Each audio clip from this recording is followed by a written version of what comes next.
Hi guys, I'm Becca Otis from Five Lines Pottery, and I'm located in Van. And I'm Ryan Durbin from RD Ceramics, located in Highland Heights, Kentucky. And welcome to Wheel Talk. All right, everybody, welcome back to Between Two Ewers. We got a special episode here today. We got Ryan Durbin and Becca Otis from Wheel Talk Podcast. This is cool as hell. Hi, guys. Yeah. Hi. Hey, how's it going? Good to see you. Good. We're doing our podcasts like at the same time. This is going to be wild. Who knew? Now, Yeah, I don't normally get to work in the studio during podcasting. I'm kind of sitting at a desk, so this is a little change of pace, but You know, cool. Ryan, we could start this. We could start doing this. I know, Yeah. but I don't think my focus would be there enough to be able to do this. This is what I have to deal with. It's fun this way. I I ha- want to do it like where people are working in their studio for a couple of reasons. I wanted to do it because I think it's more fun for people to watch this part, like when we're making stuff. And also, I think it makes the time go by a little faster. And you guys know, as busy artists and busy potters, when you take 2 hours out of your day and you want to be glazing, you're like, oh my God, are we done yet? You know, so. Have you had people actually glazing during episodes? Because I feel like that would not be a task I would want to do while I'm recording, but I've had them do all sorts of things so far, but this is only episode 28, so we'll see. yeah. I think your podcast is going to be the next big one. You think? Yeah. Wait. Okay. I think that we should probably start by introducing all of ourselves.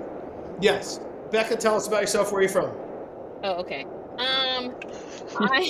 You Didn't expect that, did you? You said it. Go. I know. So my name is Becca Otis, and I am from the world.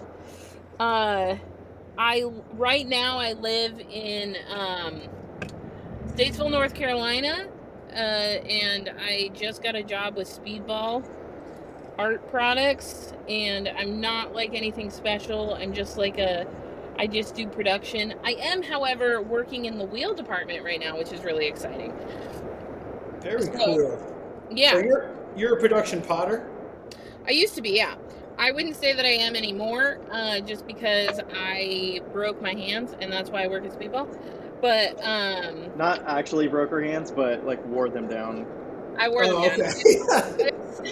I have severe carpal tunnel and cubital tunnel, from what I can tell, because I didn't have health insurance because I was poor as shit.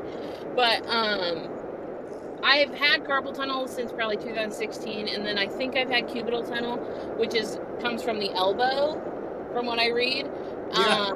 It's the ulnar nerve. I think I've had that for probably about 2 to 3 years, and so needed a job with health insurance.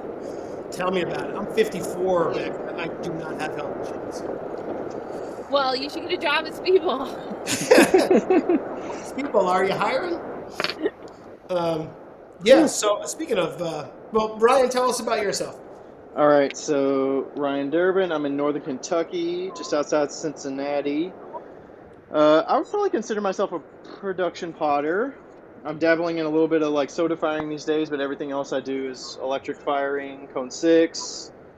Pottery is what I call my second full-time job. So I have a full-time job as, I just say web developer because nobody knows what a UX engineer is, but yeah, that's my full-time job, and I've been doing that for about 12 years. Okay. So it's been, quite a career. I've pretty much stayed in the same company, get a lot of benefits. You seem super young. flexible. You still in your 30s? Yeah, I'm 33. Okay. We both are. He's 30. I'm 34, and he's 33. Okay. Sweet. So, wait, Ryan, that kind of blows my mind that you have a full-time job, because I've seen how many shows and pots you sell and make. Good Lord, man. Mm-hmm. When do you sleep? I get that question all the time. I sleep between 1 a.m. and 9 a.m. usually. Good. Most nights. So yeah, still try to get about 8 hours. But I'm impressed. I'm not gonna lie. So Becca, you living in a van right now. That is cool. Yeah, and there's some guys out there, and they're like looking at shit. So I'm parked at Speedball's parking lot right now. Go away, pervs. Are they like hovering? No, I think they're contractors. I just didn't want them to be freaked out that I was in here talking. Oh. So Rather than the opposite of you being freaked out that they're like around Yeah. the van. That lady's weird. no, because that's normal. I mean, like, I'm not usually. It's hard to like get me scared. Very hard. I bet. Mhm. You remind me very much of one of my old babysitters. I had a babysitter when I was a kid named Eileen. She was a blast. She did not take shit from me. Oh, I don't have kids, nor do I plan on it, but almost all of my friends have kids, and more than once I have been told that I'm the worst dinner guest by a 4-year-old. Oh my gosh. Why do they say you're a bad dinner guest? Well, because when kids have somebody that's not their parents at dinner, they think they can get away with a bunch of shit. Right, And so, and I'm like hardcore. Oh, you're like another set of eyes for the parents in that situation. Yeah, it like sounds like. the other She's night. a tattletale. Oh yeah, the She's a other night, snitch. I was at one of my friend's house for dinner, and his kid was being just, he was being a kid.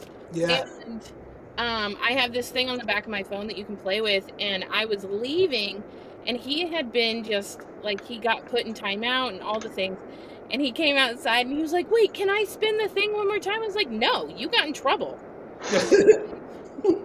Next time, we're not doing that shit." Yeah, this is how you learn. You don't get what you want. Yeah. Yeah, and he was like, "Oh." He was expecting something different, wasn't he? Yeah, he's like, I'm not gonna roll over for you, kid. Yeah, I'm a hard ass, but I'm also a fun hard ass. Like, I tell kids no, but that doesn't mean they don't come back to me.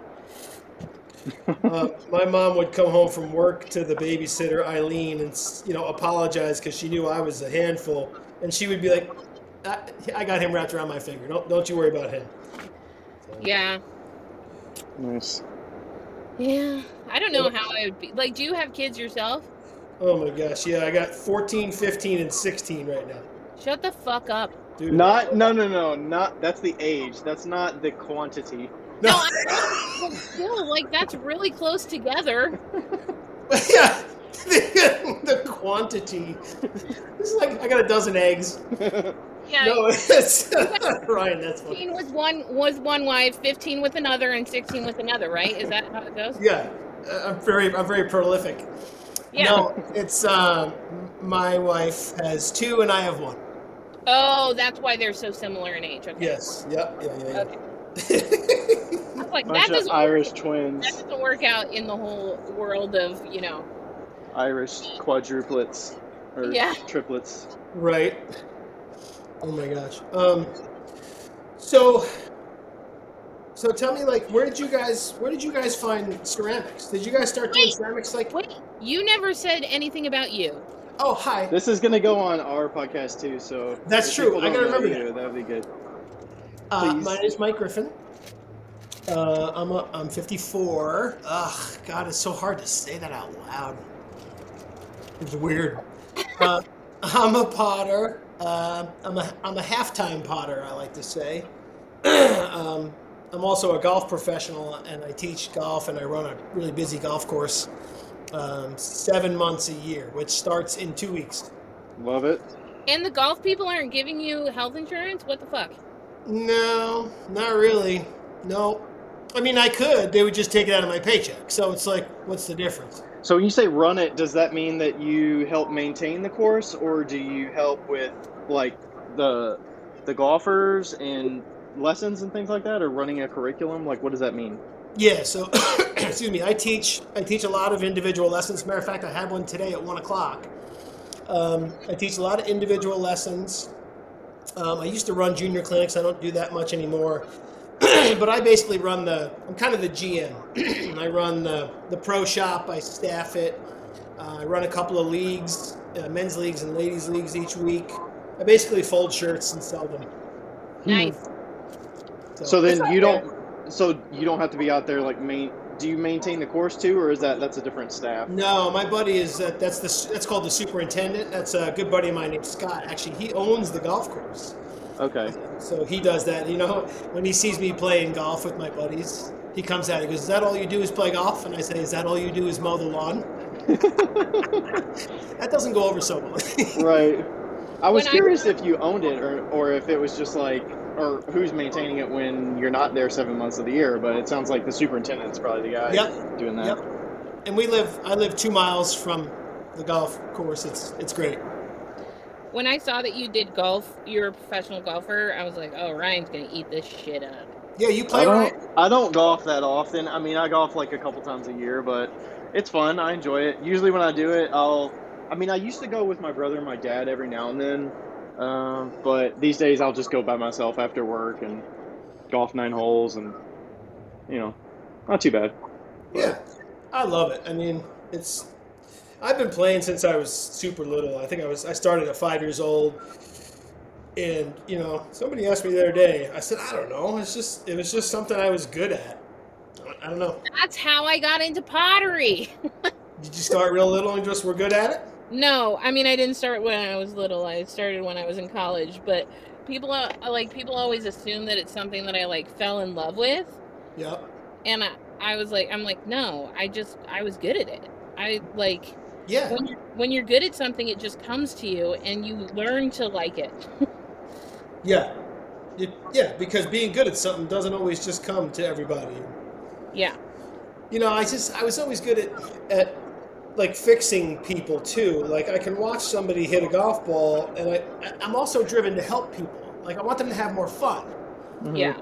So I just kind of I used to walk over to people and go, if you just did this, you'd play way better. So, and then one guy paid me one time, and I was like, oh, that's cool. So I would have told you that for free. That's a great idea. have you ever been a caddy for any super professionals? No, not the real guys. I've caddied for a couple of friends of mine that were pretty good on some bigger tournaments, but no, not on TV or anything. Not yet. See, I'm one of those weirdos that likes to watch golf on TV, so... Wow, there you go. I've been watching, they had a new season of the Full Swing. Do you watch that? Yeah, that's cool, isn't it? Yeah. I've been, ever since the Formula One Drive to Survive came out, I feel like there's a big, stream of those types of shows. They got the golf one, they've got the tennis one. Tennis one is Breakpoint, I think. Yes. I don't think that renewed, but I only watched a couple seasons of that. And that actually got me interested in tennis, and then the golf. I mean, I went to the PGA Championship that was in Louisville, Kentucky last year after watching it on there, and I was like, oh man, I want to go, I wonder what was first. Was Full Swing first, or was the Formula One first? I think the Formula One was first. They just finished their 7th season of it, Yep. so it's been out for a while. But I want to play. I want to play on the senior tour. I'm pretty close. I think I can beat half of those guys. But beating. I was telling someone last year this. How come you don't play? I said because those guys are really good. And you don't want to waste money, but you don't need to win every week either. Yeah. It'd be nice to take 20th place and make $10,000 a week. That wouldn't suck. I mean, you do have to pay out of pocket for all the travel expenses and everything, right? Yes. Yep. You got caddy fees, hotels, traveling. Yeah, it sure does add up pretty quick. And at that level, you're bringing your own caddy, or? Yeah. Yep. Yeah. Which you got to pay them. They get a percentage of your winnings, and they got to eat. It's 10%, right? Yeah, it depends on the size of the tournament. I think it fluctuates on how big the tournament is and whatnot. I remember when Ryan's dad was watching one of the tours, and we were talking about. Well, okay, I should say that I don't actually watch golf, but when it's on, I watch it. I don't mind it. Yeah. I visit Ryan's parents, not at the same time he visits them. Smart.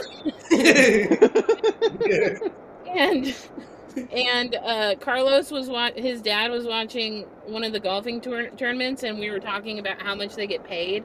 Yep. And paying a caddy, and sometimes the caddies are actually better golfers than the actual golfers, and Like, I had no clue, you know? It's pretty cool. They had an episode on the latest season of Full Swing that they actually like followed a couple caddies.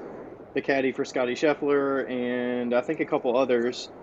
And they were kind of talking about their relationship and kind of, you know, they're kind of like a therapist in some ways. They're doing a lot of scouting of the course, and it's pretty interesting. Yeah, it's a lot of work, and it's super important, you know, that they get along. And yeah, you know, you got to know what to say and when to say it and what not to say. And it's a lot more work than people think, I think. Yeah. Yeah, it's not just carrying a bag. No. Yeah, and I mean, like, if you just, you know, if you were not in the golfing universe at all, you would never know that. No, exactly. There was a video a couple of years ago. A guy named Paul Casey was playing a tournament. It was a funny video. His caddy, they're on the 18th hole of this big tournament, and it's, you know, 230 yards out, and the caddy hands him a club, and he hits it, and it goes way off the back of the green, just flies the green. And he turns to his caddy and he says, "What'd you give me?" He says, "A 4-iron." He goes, "Are you sure?" And he goes, "I'm pretty sure." And he looks at the bottom of the club, and it was a 3. And he just laughed. You know, some caddies would be like, "Oh my God, you're totally fired." You know? But yeah, you don't want to be wrong when they're playing for $1 million. Yeah. Well, yeah, and like the PGA Tour, it's a $3 million prize. I mean, it depends on each week, but it's getting kind of ridiculous to be honest. Yeah, and like the caddies can get 10%, and I don't know if it like maxes at 10%, but that's like $300 grand just for a caddy. Yep, a week. A week, yeah. Insane. Yeah. Whew. That doesn't suck. No. No, it sure doesn't. So how do you guys know each other? Have you guys go to high school together? Or? No. We met each other through Instagram back in, what was it, like 2015 maybe? 2016? I think it was 2015. Because I was in the I had a studio in my basement at the house in Sultan. And Sultan, Washington. So she was in Washington State. Yeah, I was in Washington State, and it was right when Instagram like started doing their lives, and so, but it was before there could be 2 people on a live, and I would do lives, pretty much daily because I've always used lives as like a motivational sort of thing. Me too. Yeah, like if I got on a live, then that meant that I was going to actually do something. Kind of like we're doing right now. Yeah. And like I've, you know, like I always work while we do the podcast. I pretty much always like draw something or paint or whatever because I can't really focus on anything else. And but yeah, so I started doing the lives, and I was an active audience member because I know how awkward those can be. Not only he would be the only audience member. So for a while there on Instagram, I was kind of known as the live guy. Like people were like, "Oh, geez, look, Mike's going live again." But I started doing it for a couple of reasons. You know, 1, ADHD. 2, coffee. Right? I'd be super caffeinated, and I'm in the studio by myself. Yeah. I'm like, I want to talk to people. Yeah. So I just started Even going if live. it's They'd be like, people from France and, you know, Budapest, like, "Hey, how you doing?" I'm like, "Hey, cool." So it's just more fun that way. So like that, so I started going live on Play Buddies pretty heavily once I stopped my studio. Like once I started, I started a studio in Washington State, and then, you know, and by that time, Ryan and I kind of like already actually knew each other. But if he knew I was kind of like having a hard day, like concentrating, he would be like, "Hey, do you want to go on a live? Like, let's and get we would on dual live, so both of us could be on chat, just kind of like this." Yeah, Oh, right just on. Yeah. chat so that I could focus essentially, and because he's a very good human being, and also we just like to talk.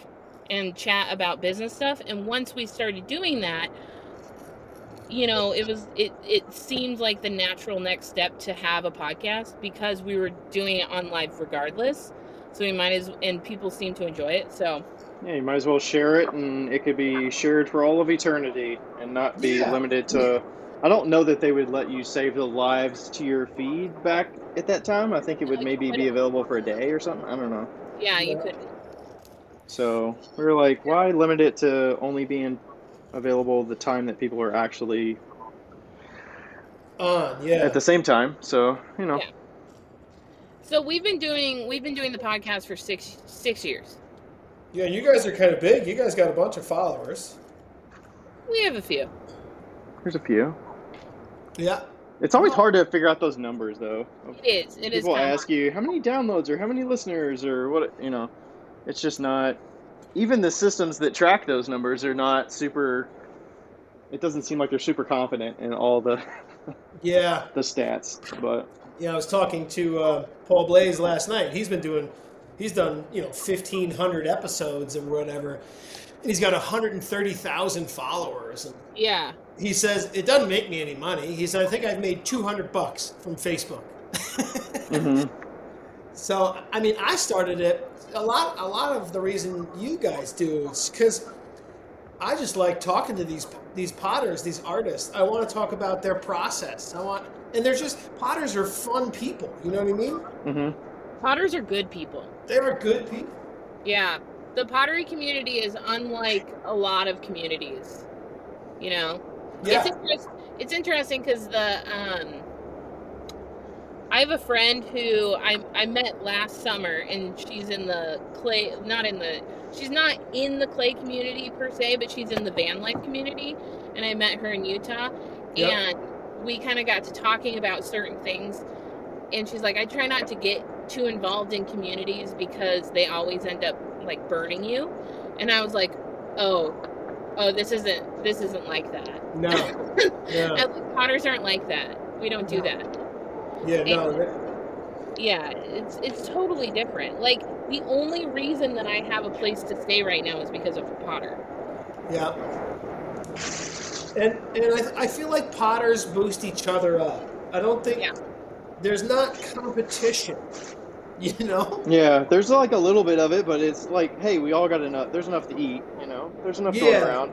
Yeah. We're pretty generous with our time and knowledge and everything like that.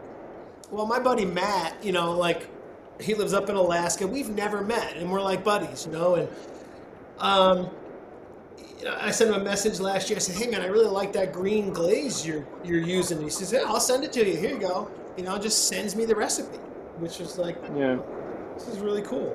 I think some of that's like, there's kind of a reciprocal nature to it, that as long as you're not just coming in there cold and asking for something without putting something of yourself forward or having some rapport, then, you know, people are generally pretty open. Yeah. Yeah. Mm-hmm. Yeah, I mean, like, I don't know. Yeah, I do feel like there is a little bit of a divide between the super educated potters versus the super non-educated potters. And say what you're going to say. You know, I've touched on this. I mean, I've only done 28 episodes, and I've touched on this a lot already. There is a divide there between academia, which is, I don't know. I almost want to talk about that later. You know what I mean? Like, we'll talk about that when we're not recording. But it's like, so I've asked a few people. Ryan, this is a good question for you. Well, both of you. Who did I ask? I asked Hawken Lindsay. He's out of Brooklyn. Great potter. Went to Alfred. And I said to him, I said, what do you think the difference is between a potter and a ceramic artist? Oh, jeez. Did that answer take a while to answer? No, he said ceramic artists make more money. And it was quick. And then, really? Sam Briegel the other day, she said, I don't think there is a difference. So... But finish, Becca, what you were saying there about that. Because I'd love to hear your take on that. Hold on while I figure out what I was saying. Oh, like sharing things versus not sharing things. Uh-huh. I do think that the whole community at large shares things like a lot, but I do feel like, and I won't name any names because I don't know them because I'm terrible with names, but I do feel like I said this before, there's capital P Potters and there's lowercase p Potters, and like my friend is a capital P Potter, okay? I'm considering myself a lowercase p Potter. It has nothing to do with how much I know and how much they know. It has everything to do with the philosophy behind pottery. So, like, we started to get into a conversation about Sounds like a teacher versus a professor. Like, don't call me teacher, call me a professor. Call me a professor. Yeah, like we got into a conversation about, like, you know, basic bitch pottery, essentially, right? Like, oh, well, that potter just doesn't have any movement in his pots. It doesn't have any, like, it's just a basic pot. Like, what's the point? And I'm like, the point is it's a fucking piece of pottery. It's supposed to be used. Yep. And so, and I feel like the more educated you are, like if you've gotten a master's, it pushes you into this zone of like, how do I feel about this pottery? What does, you know, like, what am I trying to portray about this pottery? Yeah. I am not trying to do anything with that. I'm trying to give you it's a mug. Yeah. And like, and it doesn't mean you don't care about it. It just means like, hey, your preferences and your priorities are a little different. Yeah, and I don't quality think either way is incorrect. I just think that it's a lot different in the way that we approach things. Yeah. And there's a place for that, right? 100%. You know, it's not there. It's kind of like some of the artist statements. I went to Alfred, but I went to Alfred for liberal arts. I was a theater major at Alfred. Okay. So I was really lucky to know some of the greats, some of the capital P's. Yeah, the capital P's. Some of the big capital P's, and I was really lucky to talk to them. But I also felt like, you know, as a guy who lived in the Alfred area, who was making pottery but didn't go to Alfred, it was always like, oh, that's cute. Keep trying there, little fella. You know, like. Yeah. I'm like, but my pots are pretty good, you know, and yeah. But some of the artist statements. Have you ever read some of those things? I don't read artist statements. I don't. Yeah, I'm not really a fan, but no. We are as low case P Potter that you can get. Okay. I'm more about the function of it, the comfortability, like less. You know, how's the handle feel? Like, are people going to use it? Do the people understand what it is? Like, I care more about the public, the general public, wanting to buy my work and build it into their daily lives than a person who really appreciates the quality of the pot and what it says to them and all this stuff. Like, I don't care about that as much. Mm-hmm. No, that's a good point. But it could be, you know, if I went through education like that. Like, I don't even have a BFA. I took a minor in ceramics because I wanted to get the time with the, you know, the gas firing and the wood firing and all that. Like, I wanted access to the studio in college, but I wasn't there for doing a thesis or anything like that. But if I did go through that, I would probably, you know, feel a little different about it. You see on my Instagram, actually, my Instagram, whatever description up top, it says my pots meet in between functionality and me having fun. Yeah. Right. So yeah, do I want you to use it? Yeah, but I'm also having fun. I'm not changing the world here. Yeah. Right. A pot's a pot. And like, you know, it's been a big topic of discussion my whole quote unquote career that pottery has never been what? Yeah, perfect handle. Yeah. Oh, I know. Ryan makes the best handle in the whole fucking world. I'm watching that. Becca exaggerates, so don't. No, I don't exaggerate. I love your handles. There's like only 2 handles I like more. I'm digging the feet on that too. Did you just facet that? This was I didn't just do it, but yeah, it's faceted. Yeah, very cool. Something special. Go ahead, Becca. What were you saying there? It's a good question. Like my whole quote unquote career, people have come up to me and said, you know, like, wow, it's so amazing that you do something that you're passionate about. And I'm like, this is not my fucking passion. If it was my if I was doing my passion, I'd be sleeping all the time, or I'd be like making furniture. I'm like I like art way more than pottery, like way more than pottery. Yeah. And I'm just really fucking good at it, you know, and it became something I could do. I didn't go to school for ceramics. I went to school for fine art, and then just happened to find it because I lied to a professor and told her I knew how to do it. Like, you know, it's not, and like my position within the ceramics world, or I feel like almost even within any artistic world, is like such a, I don't know, like people just don't understand it. They're like, what? I'm like, yeah, God forbid this is just my job. Like, right. Yeah. And like, don't get me wrong, I like it. I'm not like, it's been my job for 15 years and I'm pretty lucky. But yeah, I mean, like, if I didn't get paid, I don't know if I'd do it. Well, yeah, no, nothing's for free, man. I was just at the golf course after my lesson, and my boss was there, and he says, when are you going to go pick the range? I said, as soon as you start paying me. Yeah. Like, you're not paying me. Yeah. Every time he calls me, I go, what do you want? You're not my boss right now. Yeah, right. Call me back in 2 weeks. Nice. Yeah. Oh. So Ryan, explain your other job to me. What were you saying? So I technically on paper the job is a senior or lead UX engineer. So I basically I work for a corporate company called Citrix is the name of it. So they have a lot of cloud software products that big companies use to do it's like technical, like virtual desktops and stuff like that. So it's a bunch of software, and I work with our product teams to help with tracking telemetry within that product. So it's like, what are people clicking on? What pages are they going to? How much are they, like, quote unquote, adopting the product? So, you know, which areas are they using more, less, and then I help with making sure all of that data and analytics around it is like helpful for those teams.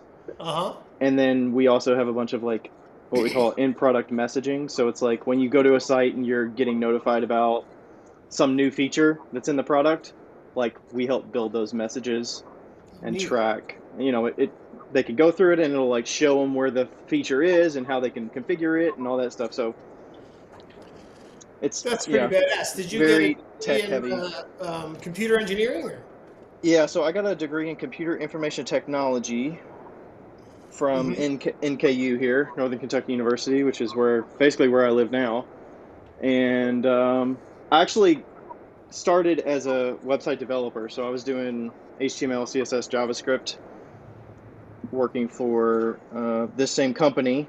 And then about 3 years ago, I transitioned within my company to a different team that I was already kind of working with part-time. So I kind of used that front-end knowledge to help this team over maybe 2 or 3 years part-time. And then I kind of got hired by that team directly. And it's a lot smaller. I'm kind of the one technical person in a less technical team. So it's kind of nice having that expertise. Well, that's pretty cool. Not having to like work with a bigger team of, 8 to 10 people. But and I've never known this. I've known Ryan for like 10 years. Well, I don't know how much people know about what I just said. If Yeah, they he don't lost understand me what I just said. I mean, telemetry is pretty much all of analytics. that, but like, I'm if just you kidding, would've- Ryan. before this, I couldn't have even told you his like job title. That's why I just say web developer, because people generally know that means like you're doing stuff with the websites that people interface with. It's very interesting the way like they can track now how long you pause and look at something. Kind of like your For You page on Instagram. Yeah, I would say like some of the data that we see is like time on page, or let's say you're starting at point A to point B. You call that like a funnel. So maybe the top of the funnel is you click on this one button, and then you're going through a flow, and then the ending button is a separate button, and you want to know how long did it take for the user to go from point A to point B on average, and then what percentage of people are starting at point A and actually completing it by clicking point B. So See, that's cool as shit. That is cool as shit. So it's kind of like the Walmart effect. Like, you know, you know who started that first? Casinos back in the 50s. Did you ever notice there's only one exit to a casino? Not the no. big ones. Yeah, you have to walk through it to get out. Sounds like why they put the eggs at the back of the store kind of thing. Exactly. Or the candy aisle in the checkout. Mm-hmm. Because they got you I think Walmart figured out for every extra minute you were in the store was another dollar you would spend. Well, you know, the longer they stay, the more they pay. Becca says that at her shows before. Pretty classic video of that. The longer they stay, the more they pay. So I'm deciding whether I want to floralize this thing. Have you guys seen all the floral stuff I've been doing lately? I like the floral stuff. I mean, I feel like I've seen it. Yeah, I like that. So this is a box I made the other day. Check it out, Becca. It goes like that. It's a box. Oh, that's fucking cool as shit. It hangs on the wall. That's cool. So, yeah, the floral thing, I don't know. It just kind of... So I made this big vase the other day, and I'm trying to decide if I'm going to paint a flower, big friggin' flower right in the middle of it. I don't know. It looks like you already sketched it. I mean, drew it on maybe there. that's on the top part. Yeah.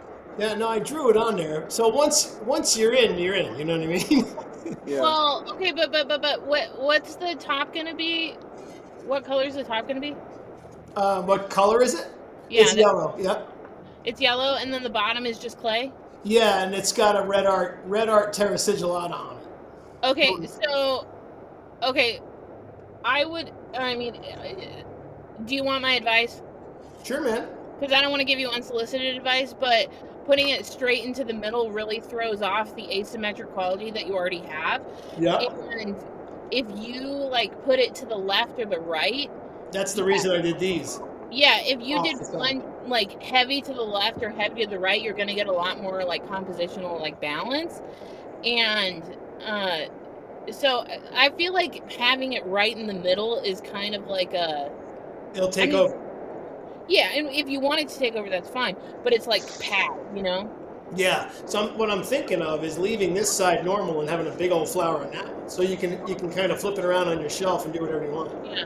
If it was me, I'd put it on the bottom right. Down here. Yeah, and I wouldn't have the stem. I would just have the flower. It's gonna have like a bunch of big green leaves, kind of like that. Ah. Becca, that sounds like capital P Potter talk to me. Well, that's capital A artist, actually. So. Oh, you know what I want to show you guys? You guys can check this out. You guys can guess what these are. I made these the other day. So these hang on the wall. And these are gonna get. This is the box. It's a box. Looks like a coffin. Looks like a coffin. Hangs on the wall, right? Yep. And the top goes on like that. But I'm gonna put like this red wire as a handle, kind of like Sunshine Cobb does. Here. It's for ashes. I know it. So what is it? It's for ashes. It's an urn. It's a wall urn. Nope. Oh. So then anyway, who got it yesterday? It's gonna go. It'll go in your kitchen and it'll hold pears. Pairs of things. Oh, chopsticks. Yes. I was thinking chopsticks, but I was like, why would you just hang 2 chopsticks on a wall? But Who hangs chopsticks? I don't know. This freaking stupid shape popped into my head. I'm like, oh, I gotta make this damn. I mean, honestly, you know where it was because usually they're in like a junk drawer. Well, ours are in like a junk drawer and trying That's to where find my them. idea came from. Because I looked in the junk drawer and they were everywhere. I'm like, I'm just gonna make a place for chopsticks. I can't believe you got that. Good job, Becca. Fist bump. Virtual fist bump. You know what I was gonna do? Actually, I was gonna put two pieces of clay here on the bottom that had holes in it. So like, if you wanted, you could like put them here like that while they dried from the dishwasher, but that might be a little overkill, I thought. Why not just put 2 holes in the bottom so you can just put them in there and then they can dry? I was thinking about making the bottom full of holes, but I didn't want them to come through. I didn't want them to stick out. Put them on the side on the bottom. Yeah, so the next, I like where you're going. I was gonna put some slits in here on the high up, so would air would go through it. Yeah, because then if air goes through it, then it won't drip out the bottom. Mm-hmm. But this one I'm gonna put clear glaze on each one of the flowers. Let's see how that comes out. But yeah, I'm almost done. I hate not being able to make shit. So was there 2 of them I saw? Yeah, so I got a blue one with blue flowers, and then the black one with white and yellow flowers. Then I made these boxes the other day. I did a workshop online, a box workshop. So there's these Okay. These are just Oh, boxes. nice. Yeah, I was curious if you just like came up with the idea of like, hey, what do I need in my life? And then you're like, I'm going to do that, because I never basically stray from making the things I'm already comfortable making. Yeah. So, and I also have like finite time in the studio. So I'm like I still need to make these, every time I make tacos, I'm like, I need to make the little wave thing to hold the tacos. And I still have yet to do that. Yep. But, I know exactly what you mean. No, I can't not make it. If the idea comes into my head, I got to get it out of there. Okay. So that just popped into my head. I made these the other day, screwing around with an idea. Here, Becca, check this. So this is a big platter, right? But what I did was I texturized. I did a couple of different texture slabs. Oh, yeah. I did see that. So this texture and this texture, these 2 corners are different than these 2 texture-wise. Kind of hard to see. So when I glaze this with a white glaze, it'll break all different than that. So then I'm like, oh, that's on the bottom. So then I did a small one on the front. Nice. Like a big bowl. So I'm really excited to see, because my white glaze, this white glaze kind of really breaks nice. So yeah, we'll see what happens. I don't know. I hope it comes out good. There's a lot of clay. Yeah. Also, it'd be interesting if you did like a circle in the middle, like if you had something that was more, because if you wanted to make something that was more like quote unquote functional, you could have like a slab that was smooth in the middle, like a circular slab, and then do that texture all the way around. Yeah, like around the edge. Mm-hmm. You need to just text me ideas. Anytime you get an idea, send it to me. I'll make it. I mean, that looks like a great. It looks like a great fruit bowl, like a centerpiece bowl. So I love making centerpieces. I got a whole bunch up there that my wife piled up. I like doing like big old ones. Yeah, big like a trough, or trough. How do you say that? Trough. It's like TROUGH, right? Yeah. Trough. Oh, I think is it TRAUGA? I don't know. That's a Wordle word. You guys do Wordle?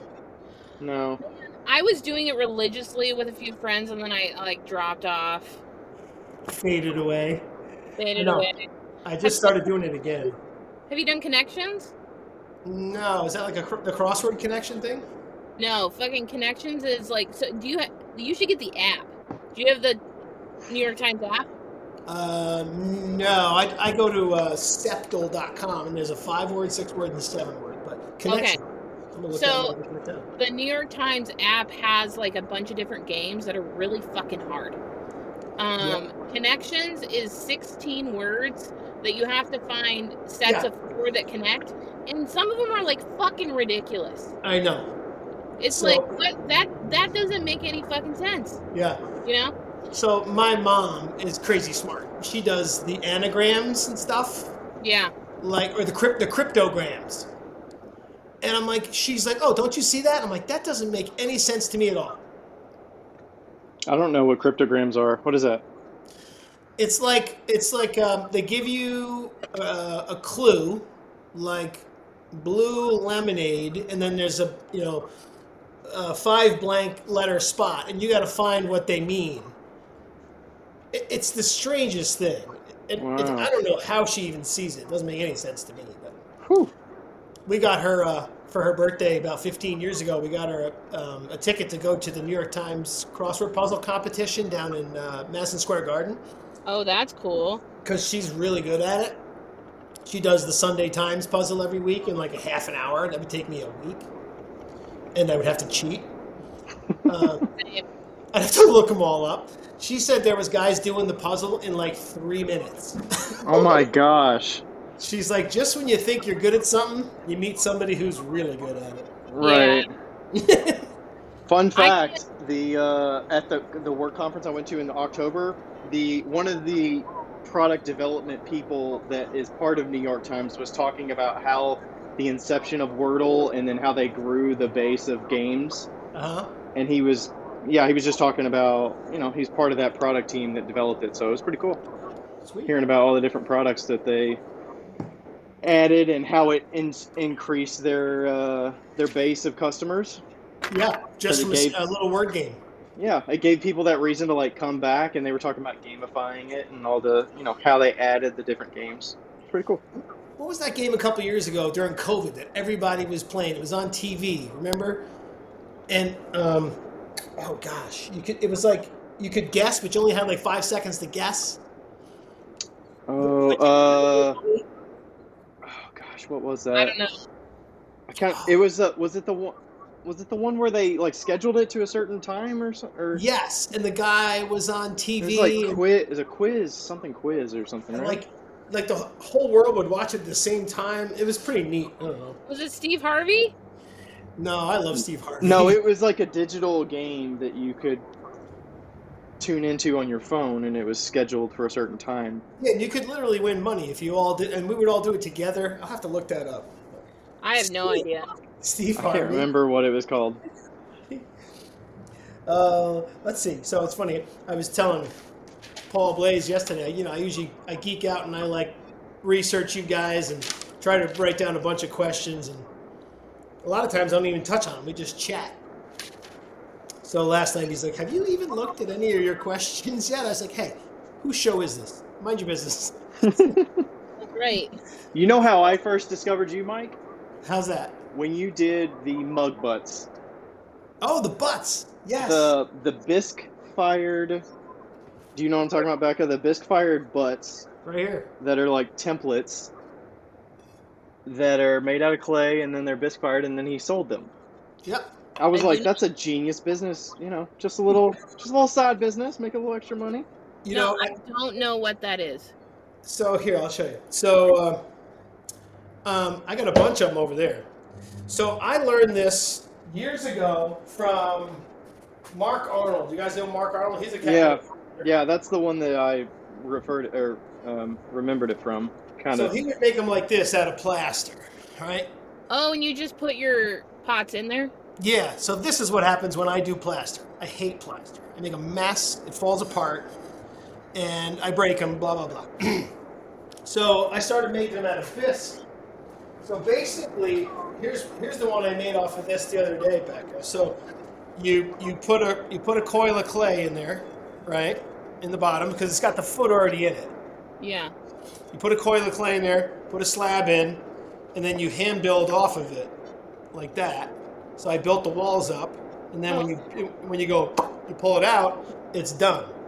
Yeah. It's kind of like a hand builder's jigger. Yeah, it's a jig. Yeah, you don't have to trim it all. So yeah, that's I do that, and then what's great is I can just build as big as I want. And Okay. it's fun. And That's how I used to do production slab work. Yeah. I just make slab molds out and just do it that way. Yeah, it's just so much easier. What I'll do sometimes actually is build it up like this and build up the walls a little higher, and then I'll put it on the Griffin grip and then just push the walls down. Yeah. Yeah, that's nice faceting. Yep. Great hand. Figured I might as well show the camera while I'm thinking about it. So I want to show you my facet tool. What do you use to facet, Ryan? I use a good old cheese cutter. Yeah, man. I got mine right here. Mine's pretty rigged up. I have one like that, but I need more of a horizontal cutter to control it more. You got zip tied? That's brilliant. Yeah, to tighten it. It's not the nicest, but it's one of those standard everyday living cheese cutter. Yeah, they're fantastic. I had to pull the little black bar out of there that kind of... I don't do the butts too much anymore. I just made a bunch to bring to my workshop there in North Carolina because a couple of them have asked me to bring them. Because they take forever to dry. They do. This takes forever to dry. Oh, and then, I'm super impatient, so I try to force dry them in the kiln, and then they explode. And wait, are you talking about while they're leather hard before you actually bisque them to make them sellable? Yep. Okay. Yeah. But did you see that lady that verbally accosted me online about those? No. Oh my God. I'm all for a verbal accostion. Dude, this lady came out of nowhere, dude. Like somebody said, I was using these because I learned them from Mark Arnold and a guy named Richard Airney. Okay. Up in Rochester. And somebody said to me on one of my lives, hey, do you sell those? You really should. And I said, holy crap, I honestly never thought of that. Yeah. Holy shit, that's a good idea. So I started making them, and I sold like $2,000 worth in one day. There you go. And I was like, wow. But this lady sent me a message on the side, and she said, if you're going to steal someone's idea, you should at least make them good because yours are terrible. Oh, okay. I said, first of all, what are you talking about? Second of all, who are you? And she's like, you stole my idea. I did that in Pottery Making Illustrated in 2017. I said, have you heard of the Aztecs? Because they've been doing these for 500 years. Like, what are you talking about? Did you like patent it, or do you have anything to like keep me from making them? Because I literally have no idea who you are. Yeah, and she swore that I got that from her article. I'm like, literally, lady, look, I didn't know who you were until we started this little wonderful conversation we're having right now. I was like, jeez. It's amazing that people think that ideas are like original. I'm like, bro, nothing has been original since the dawn of time. Yeah, 1890. Yeah, no. Like we aren't actually smarter than they were during the Aztec culture. We just have more technology. We've had longer to figure it out. We're actually dumber than they were. Like, comes back around. Yeah. Really? It was kind of funny. I was trying to be as civil as possible. So did that like put a sour taste in your mouth when you were making them and selling them because of the potential for more comments like that, or did you just kind of get to a point where you just didn't feel like making more of them? I just don't like making them, really. I mean, I make them because they worked for me and they last forever. yeah. They're just kind of, I mean, they're super easy. I mean, you're a thrower, Becca. They're super easy to throw. I mean, you can throw this in a minute and a half. It's like... Yeah, and I mean, like, and a lot of things you can just throw upside down, too. And it's like, I've made a bunch of sets for molds for people that hand build. And it just, I get it, though. It's a lot to do. That's how I used to make them. So I would throw it this way. I would throw this on the wheel and then make a plaster mold of that. Yeah. And then go, and then... But I'm like, well, that's kind of dumb. Now you just make it inverse, yeah. Yeah, but... I'm not a foot person, so the upside down works for me. Yeah. No, it didn't really matter. You know what I did, though, actually? I don't know if you remember. So I took, screenshots of all the horrible things she was saying to me, and I just posted them on Instagram. I said, anybody know who this lady is? And like 900 people told her to just chill the hell out. Oh, literally, if that happens to you in, the near future, please, please, please send me a message, because I haven't gotten in an internet fight for a while. Don't make me sick Becca on you. That would be funny as hell. Well, I do feel bad for Ryan sometimes because we get blocked from a lot of things, and it's mostly because of me. What, from cursing? No. Just from people. What? From people. I don't think it's happened in a while, but... It hasn't. I feel like I've been on my best behavior. But any bad reviews are because of me, and anybody that blocks us is because of me. And, Everybody can just chill out. It's fine. It's not like, yeah. Well, I mean, I think the more you Seriously. share, I mean, how many people have literally 200 and almost 300 podcast episodes of 2 hours apiece? So we have 600 hours of our talking publicly out there. Like, there's got to be some stuff that people don't like. So Yeah. Yeah. Yep. Not can't please everybody. Oh, and you know what? Like, it's fun. Like, I've always been pretty okay with people not liking me. It's been like, I've always been a pretty brash, like, personality. So I've grown up with people not liking me for some reason or the other. And now I almost look forward to the negative reviews. I draft an email that's super petty and super nice, and then get Ryan to approve it, and then I send it off. Because it's coming from our Wheel Talk email or whatever, so. Yeah. I had a lady.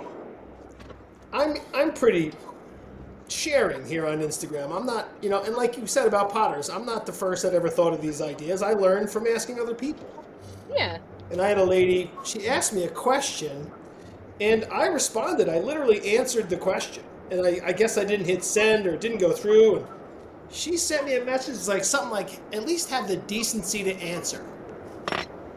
What? She thought you left her on red.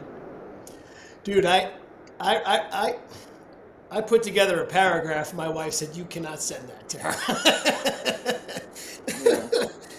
It is hard. It is hard because you get a lot of questions, and I mean, a lot of people don't know the other side of it. Of like, you're getting all these questions all the time. Plus, you have the things you do during the day. You have your pottery making. Like, this is all life. extra work, you know?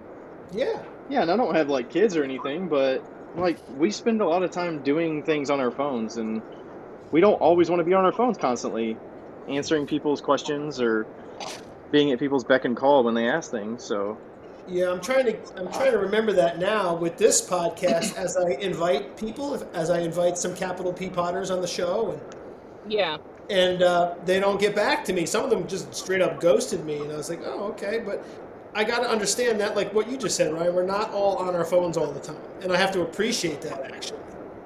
And it's probably good for us to build boundaries of, hey, I've already got my commitments of what I'm going to be doing. And even though I would love to do this new project or this new thing, like willing to say no, even though you really want to do it, is respectable too. Like, hey, no hard feelings. No, exactly, and that's what I tell people too. Look, not a big deal. When I invite people, I say no is a perfectly acceptable answer.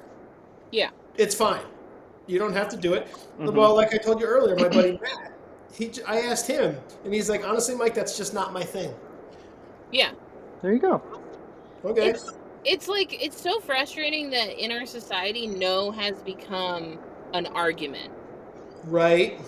And then you have to justify your no. It's like, I wasn't talking to you like 30 seconds ago, and now I feel like I have to tell you why I don't want to do this thing that I'd never heard about until just now. It's like, come on. That. I want to make a T-shirt that says that, Ryan. Don't make me justify my no. Well, come on. Yeah, it's... Just take no. It's frustrating. Also, I moved the flower over. It's over here now. Oh, great. Love that. Perfect. I think you're right. Yeah. Also, I think that it's hard to balance. We've talked about this on the podcast, but it's hard to balance it's hard to balance the boundaries of like giving out too much information and giving things away for free. And like, you're like, okay, yes, I want to help out the community. And yes, I'm normally inclined to be like, yeah, here's this information. It's for free, whatever. But then like people ask in a way, it's more like people asking in a way that is so unpolite. Expectations. Yep. The expectation of you just being like a free, like vending machine of information is so infuriating. Yeah, it's like, no, I choose to share what I want to share when I want to share, and it's like, we've done the podcast for years. There's tons of information out there. You could probably source what you're asking about elsewhere that we've talked about it. Yeah. Are you willing to do that, or ask hey, do you have a podcast episode where you talked about this? That would make me feel better than just asking a very broad question.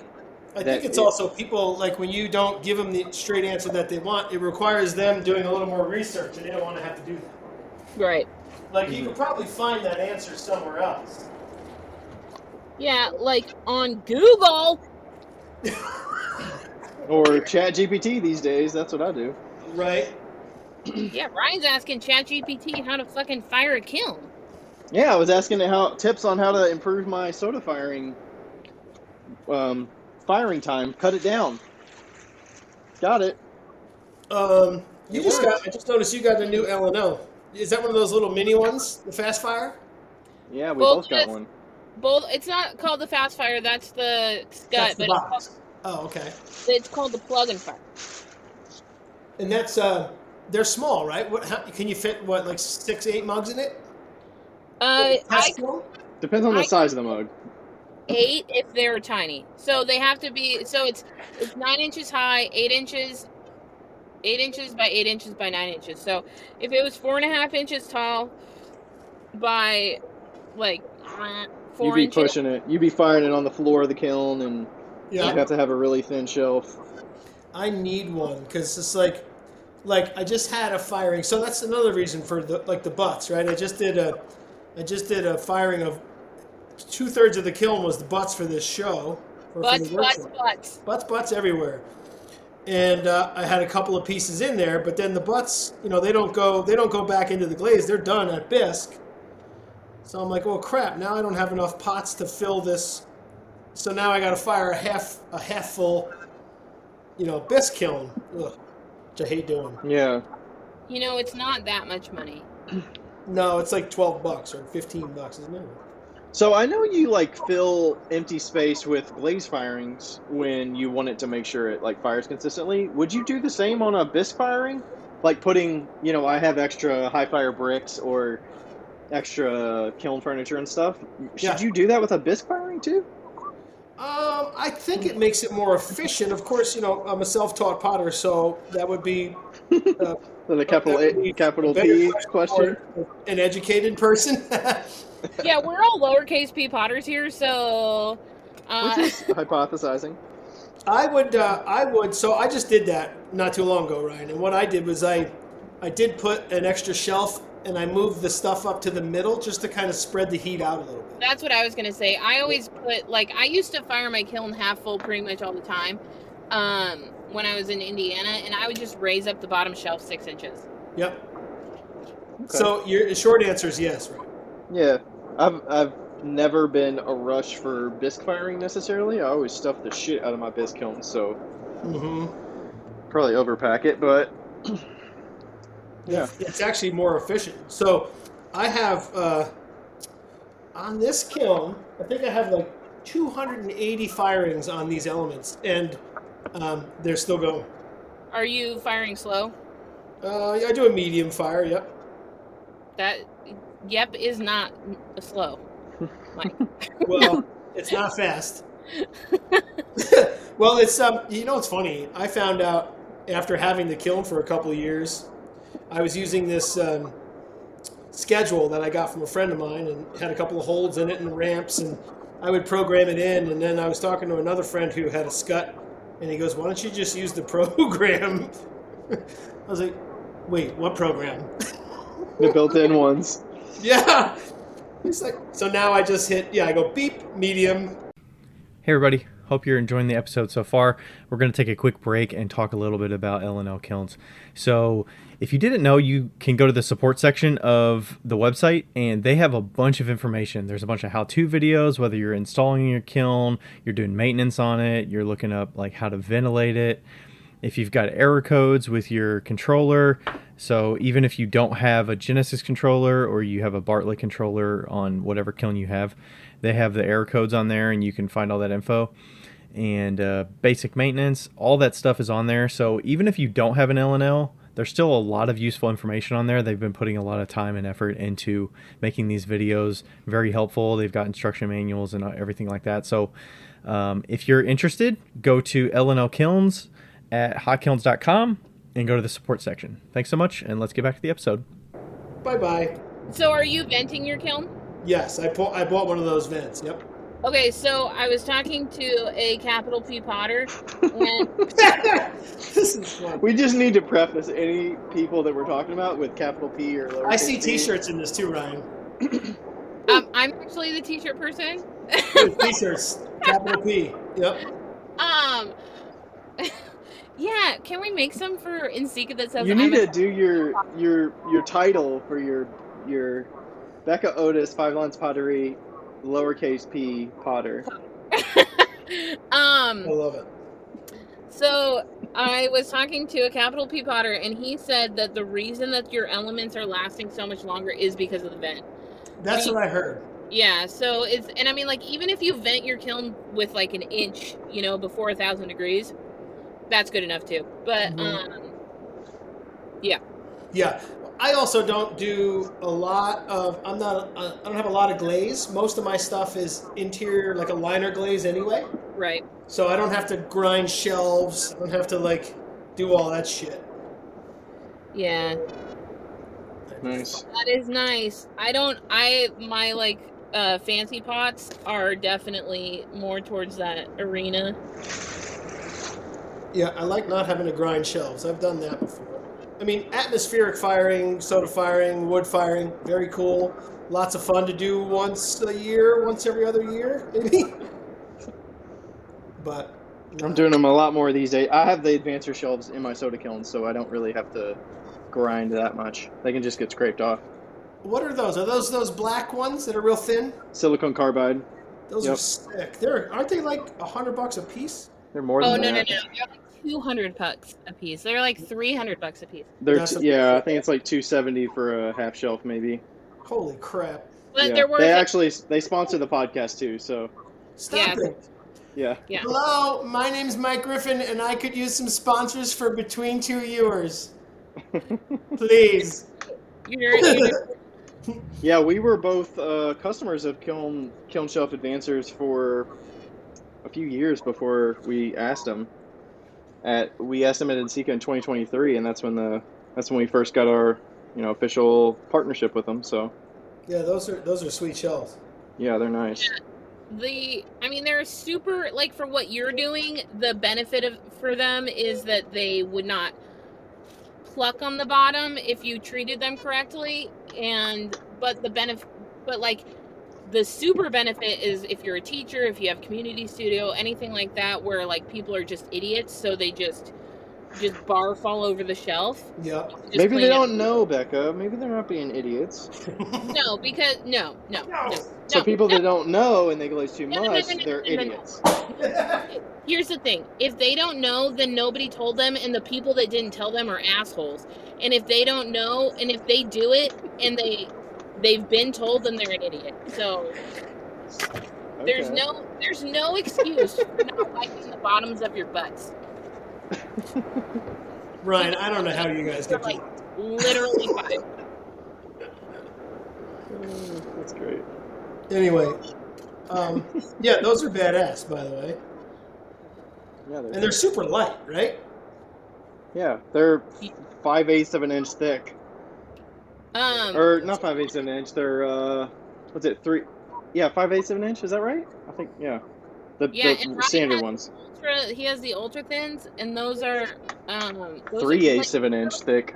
like lifting up a fucking feather. It does not feel like it should support what it supports. Yeah, it's wild. I think I might need to get some of those because the older I get, the more I hate putting the friggin' shelf down at the bottom. Yeah. Ugh, man, getting old sucks. Or you can get a shorter, squattier kiln. Yeah, True. Save True, your true, back true. a little bit. you could get an L&L. You know who I had on the show the other day? Speaking of, is John Quick. Do you know John? No. He makes pretty cool stuff out of Philly, but he's 6'8".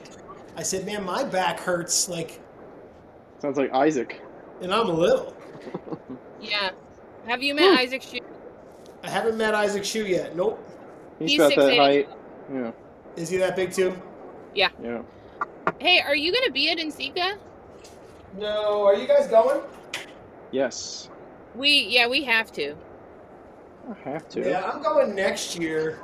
I Yeah, want we to do. get I want to get into the podcast room next year. Yeah, that's what I was wondering. I got to talk to Ben, right? We Ben should talk to Carter? Ben about it. Yeah, this is our first year that we're not doing the podcast room. Yeah. So we kind of like started it, and then they're changing up some of the talks and stuff this year. So they're trying something a little different, but we'll see how it goes. Okay. Yep. I was thinking Usually, about- another benefit is on Friday of the conference. So they'll probably do this again this year. They kind of do a little podcast meetup of just the hosts, kind of like a little roundtable get together to kind of spitball and knowledge share. Yep. So you get some folks from, like Paul Blaze usually goes, and Yep.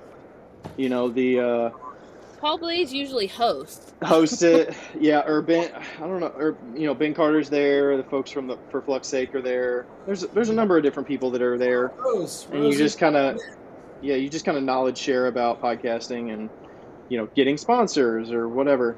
It's pretty cool. So I used to work with Rose in Rose Katz in a tile factory.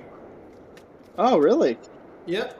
I was the production manager, and she was the smart one. Nice. Production manager. Yeah. So- it was kind of fun. Nice. So what's your like background in pottery? Like tell us about how you kind of got here. So it's interesting. Like I said earlier, I went to Alfred, and I didn't really know anything about pottery at all. I was just a kid from Long Island, and my family would come up here and visit. And my uncle he's a CPA. I was going to talk to you guys about that CPA show you just did, actually. And so he did the taxes for a lot of the real famous potters like Val Cushing, Wayne Higby, all these super capital P's, like they're capital P potters. Right, the ones that don't talk to us? Yeah, they were really cool. So I found out about ceramics. Oh, that's freaking lovely! Holy shit! I don't know if you can see it with the light. Hold on. I can see some of the lines sort of going across it. Something My trash can.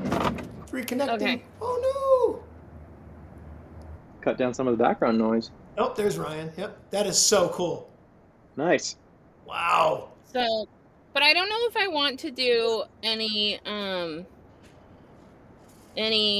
fucking ink on top or not. The thing, okay, I've started. This is not pottery related at all, but I want to. I want to say something about it. My mom got me oil pastels for Christmas. Also, I have a disco ball above me, and it's the first time it's been in the sun, and it's like everywhere right now, and it's really great. See that?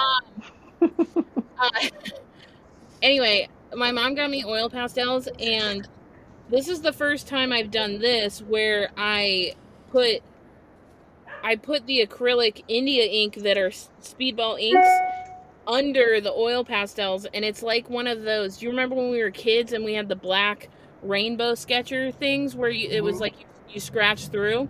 Mm-hmm. So that's what the oil pastel does. It like you can scratch through it. Yeah, that is Oh. super cool. So like this right here is ink, and then this is oil pastel on top, and it's just really cool. So the ink is the background? Hold on, I'll be right Yeah. back. Let me go here. You're about the 10th person who was a painter but became a potter. I would say that I was both at the same time. I think that I found painting and pottery at about the same time.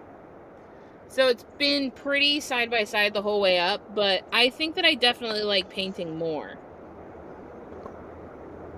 That's interesting. It's more of an instant gratification sort of thing, and also it's more specific. Like, not specific, precise. Okay. Like, I like precision. I can see that in that painting right there. Oh my God. But I like precision alongside of chaos, too. That's like the weird, I think that's why I like pottery, especially hand building. Yep. So that's interesting. I switched to hand building a couple of years ago, and I can't go back. I mean, I love to throw. I still throw my mug bodies. Yeah. But I mean, I just love to hand build because I feel like with hand building, I can make any shape I've ever wanted. I agree, and I've always loved hand building, but I've always been much better at throwing. And now that my hands are kind of like, giving up the dust, I've been like hand building a lot more, but adding more of a precise painting on top of it. And it's been very interesting to kind of see how that's been evolving. Yeah, that's interesting. I feel like that's kind of what I'm doing with the florals. It's kind of like there's a really cool kind of like a dichotomy between the really matte terracige and then bam, just throw a big colorful flower on the middle of it, Like, right, exactly. Yeah, I love that. I love the placement of that. Much better. It is. You're right. It's got to be a little love. Yep. Thank you. Unfortunately give in my past I've given a lot of advice that nobody ever wanted. And so I've had to did they tell you that? I'm a very being. My mom is the same way. Like she there's a little business in this little small town that's trying to get going that she drove by and she pulled in. She's like, "Hey, I got all these great ideas for you. Like, you should do this, you should do this." And they were like, "Lady, go away." We didn't ask. Yeah. But she's like, but they're good ideas. I said, "Mom, I'm sure they are, but I'm sure they were like..." Ideas, yeah. There's tons of ideas out there. It's like the power to execute on them is where it's at, and the willingness to do it. Whole nother beast. But so in talking to Paul yesterday, back to the podcast thing, I told him, I said I was thinking about getting a booth at NCECA and just doing live interviews with people. And he said, "Don't even get a booth." He goes, "I was gonna say you could just do it out in the hallway or something." Yep. Yeah. Save yourself some money. Yep. He used to do escalator interviews. He said he would do it up. He said, "I'm going to do an interview and it's going to be over by the time we get to the top of the escalator." Oh. Yeah, I love it. I think I've seen that before. I think I've seen him do that. But like Becca says, this podcast is going to be the next big one. Yeah, I mean, with Paul doing thousands of episodes, like he's done a few different options over the years. He is people want to see... Okay, so the reason why yours is going to be the next big one is because you're getting people onto your podcast that will share it. Like, the reason that ours has been a slow growth is because the majority of the time we're talking to ourselves. Oh, right? I see. The two of us, yeah. Yeah, we only have like 12 interviews a year. So that's only 12 different times for other people to get the opportunity to share. Gotcha. Mm-hmm. But also, it's very stressful to schedule interviews with people every single week and keep up with it for 6 years. Or 4 years, 5 years, however long it is. So it's tough. I'm finding that out right now. It's really hard. I mean, theoretically, you're never going to run out of people, unless you're worried about not interviewing the same person twice. But there's tons of people out there. I've actually told Paul's people a good example of that I don't want it to be a one-off. Like I said, we should circle back around in a year and a half and see how your work has changed. We do that. Well, we have like regulars. Mm-hmm. Yeah. I think it's important to, the reason that Paul's podcast got so big was because it is an interview-based podcast, and it was able to be shared over and over and over again. And, everybody knows the best marketing is word of mouth. Mm-hmm. It's just, that's a recipe for success. Sometimes it does get a little tough. Some people don't necessarily want to say, "Hey, I was on a podcast. I talked about this thing. You should know about me more." But, it's kind of like, "Hey, do you hear me talk about my business very much? Besides through social media, would I choose to share?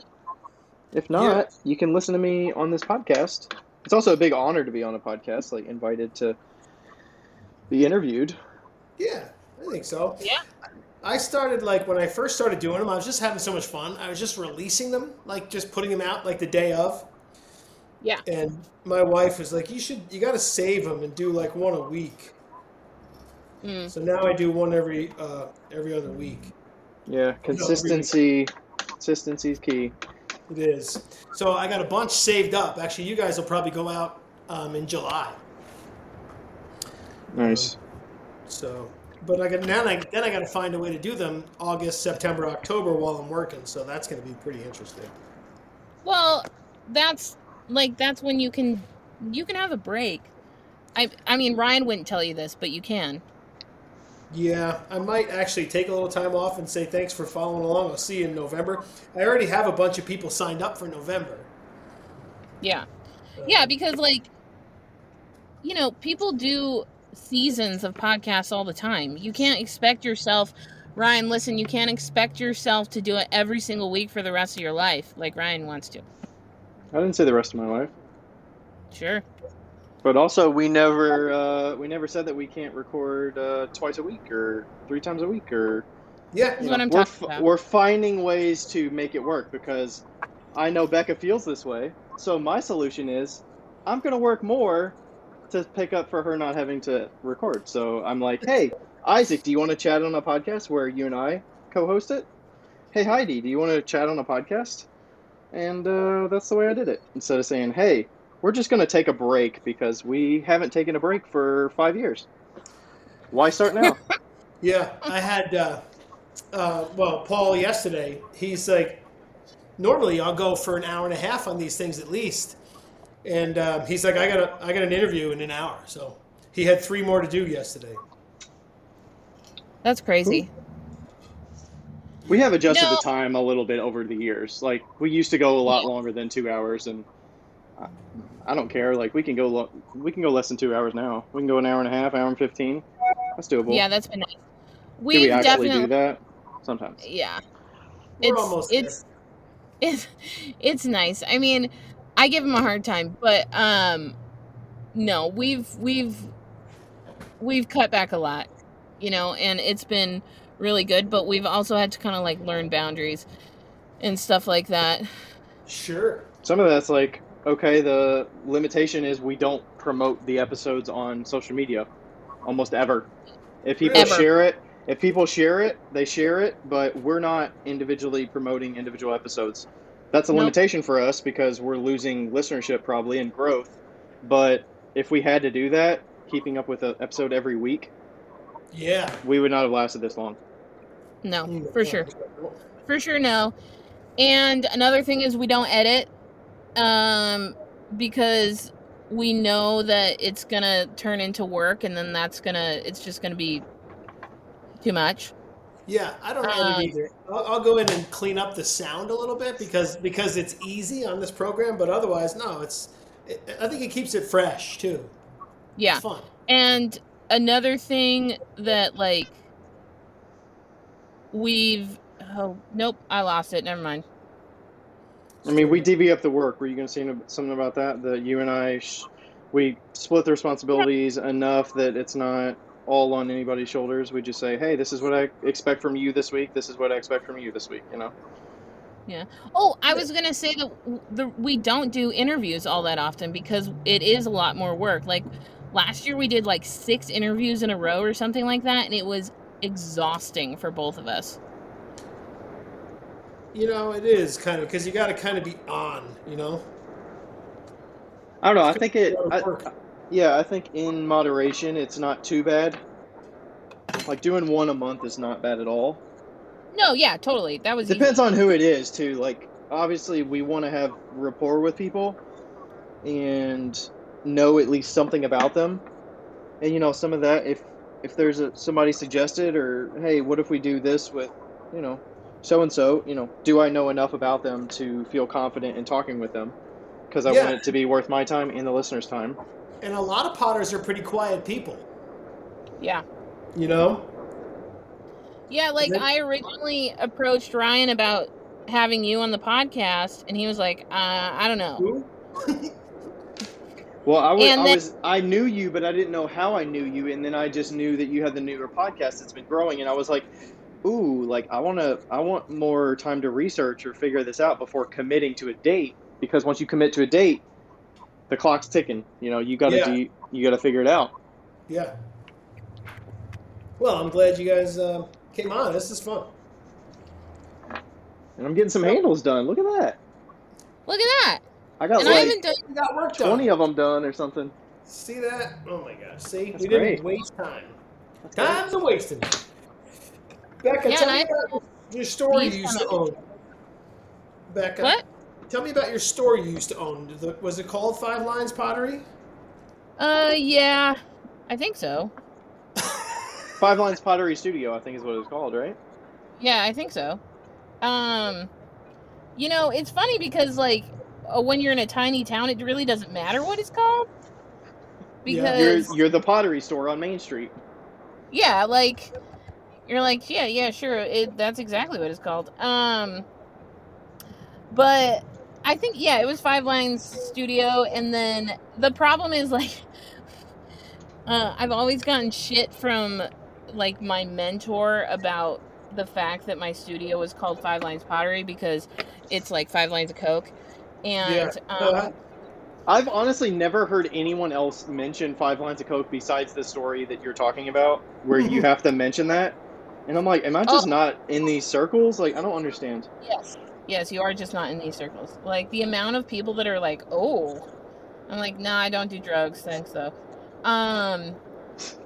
But yeah, so I opened up a studio in Monroe, Washington, and that was in 2018. I had recently moved into a house.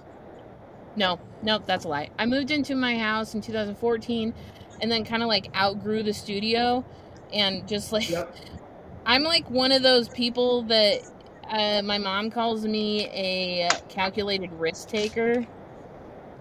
Yeah. And Ryan would probably say I'm not that calculated, but there's a scale, right? Yeah, it's Scale of calculated. Becca's made like 6 life changes since I've known her, and I've basically made no life changes since she's known me. I like that you're not afraid to take risks. Not no life changes.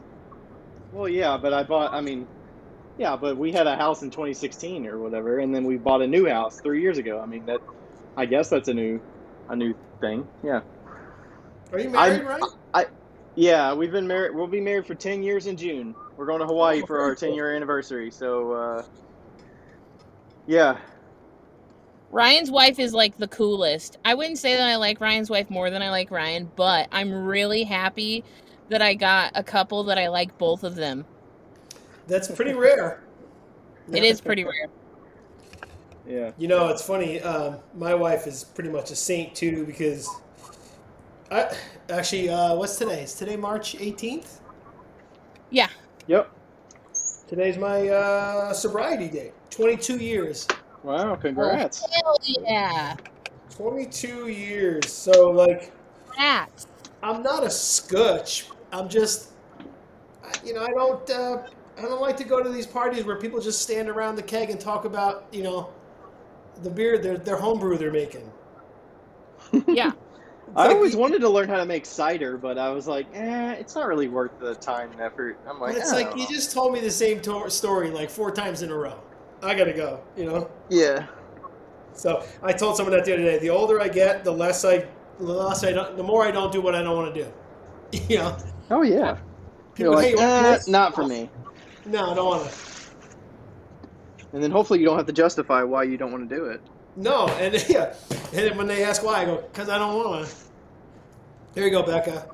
Yeah, I would guess when you get to a certain age, you're just like people know, like, okay, I feel the same way. I don't want to be asked to do stuff I don't want to do either. Okay. Oh, that's sweet. Becca! Oh my god, that's perfect. I love it. Big crazy flower. So now I don't know. I might just leave that on there just like that. I love it. It's craziness, man. I just overdid purple. What else we got? Oh, so you guys went to the I was kiln talking about this before. About what? I was talking about the store. The Yes, store. 5 lines. Keep going. Yes. Not that, I mean, we don't have to, but I was like, but, you know, I do realize that we're all, well, not Ryan, but you and me are both ADHD. So, 100%. yeah. Anyway, owned a store, huge store, 3,000 square feet. It became a paint your own pottery studio. And then I also did classes. And then in 2020, when COVID hit, I was like, wow, I really fucking hate my life. And I was just like chasing money. And then I was like, I don't want to do this anymore. And so I quit.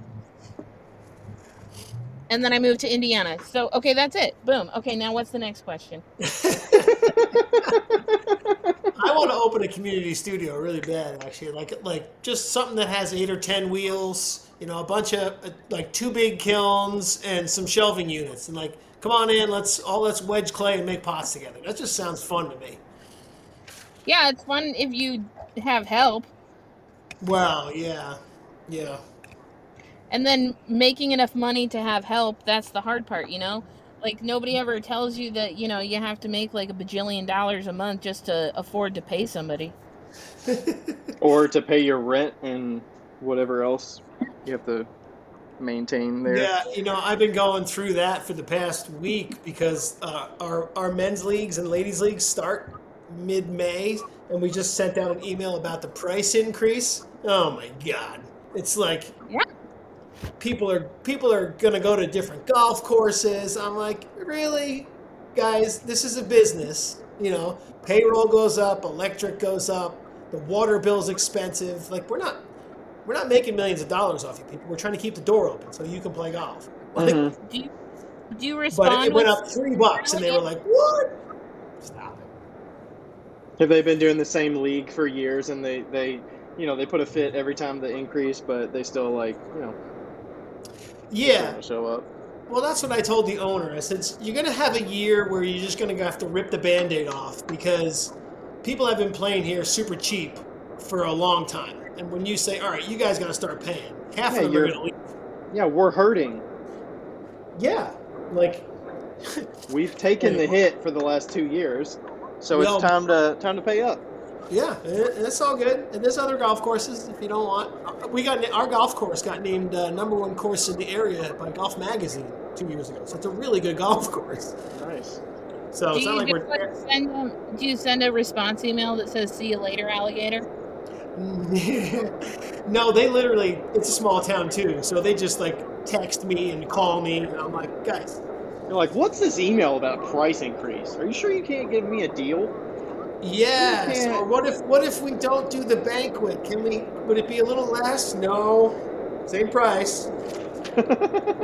Yeah, it's comical, right? How about we take every 4th week off? Yeah. Can I just do half a league? So one of the leagues was $540 for 18 weeks, right? So there's another course that's about a half hour away, and they're like, well, that course said they would do it for $475. Okay. Is so that I for did 18 holes, or is that 9 holes? 9 holes. So I did the math, and it was ours is $30 a week. Theirs over there was $26.38 a week. I said, you guys are going to drive a half an hour for $3? Like, seriously? you're gonna spend gas. I'm telling you, people are idiots. It's hilarious. That actually doesn't sound that bad. I thought it would be more than that. No, it's a great deal. Plus, if you get, is the card included or the card's not included? Card is included. Oh, that's great. If they were bowling, they would be fucking all over that shit. Dude, Becca, when's the last time we went bowling? You know how expensive bowling is? It's so fucking expensive. What is it, like $5 a game or something? It's nuts. Yeah. I actually grew up bowling. My grandfather was a manager of a bowling alley for like 40 years, so. Really? That was a bowling family. Yep. I got a couple of buddies that are ridiculously good at bowling. Bowling makes me so mad because as an athletic person, like, the pins are right there. Yeah. Right? Like, all You I have gotta to do is be roll this ball straight. Yeah, gotta be consistent and make finite changes. So tell me about the kiln build you guys went to. Was that with Meg and Tony? That was a soda kiln build. We actually went out to Isaac's Shoes. That was a long drive. No, He went out to Isaac's shoes. I did not take part in this. And ever since, Isaac has never called me just to ask me how I was until a week ago. Okay, continue. I will reprimand Isaac when he's on the show. You should. Yeah, you should stop at Isaac's. And, well, he's not going to have the soda kiln if you stop now since he's moving. But yeah, so we built the soda kiln. It was basically a converted electric kiln. So, 7 cubic foot kiln body. Kevin Kowalski is kind of the knower of things in relation to this kiln build, so he's already built a number of them, probably 6 or 7 by now for other people. But we built it over one day, and then we loaded it that evening. Oh, wow. And then we fired it all day the next day, unloaded it the third day. So that's basically what I'm doing at my house now, because I built the same style of kiln in my backyard, and I've been hosting... I think I'm on my 4th workshop of doing the same kind of not building it, but actually like hosting people to fire it. So we're firing to cone 6. Did you line it with like a refractory paste or something? Yeah, it's a high alumina castable. So it's basically hard brick, high alumina hard brick. So it's mixed in like a cement form. Yeah. And then you coat the inside with it, so none of the soda can eat away at the soft brick. Soft brick, yeah. That's very cool. Yep. Yeah, and so it's great. How long will that last? Like, I've only fired mine about 12 or 13 times so far, so I can't tell you how long exactly. But it's not really, as long as it's sealed pretty good, it doesn't deteriorate that much. I mean, the plugs. The soft brick plugs that I put in there, like those deteriorate and those break and like fracture and stuff like that. But I've got extra soft brick, so that's not a big deal. But do you just spray the soda through one of the peepholes? No, we actually mix it up into a solid mixture. So kind of like I always say like a hamburger meat consistency. Yeah. So we mix it in a big trough, like the cement mixing trough, and then you put it on an angle iron. And then you put it in there and drop it. Bit like salt, yep. So you said you fire it to cone 6? Yep. Yeah, so I can still use all of my same clay bodies. I can use all of my same glazes that I use in the oxidation kiln. Do you got any soda-fired pieces I can see there? Ooh. Let me see. I do. Becca does! I do. I do. So this is just a white glaze.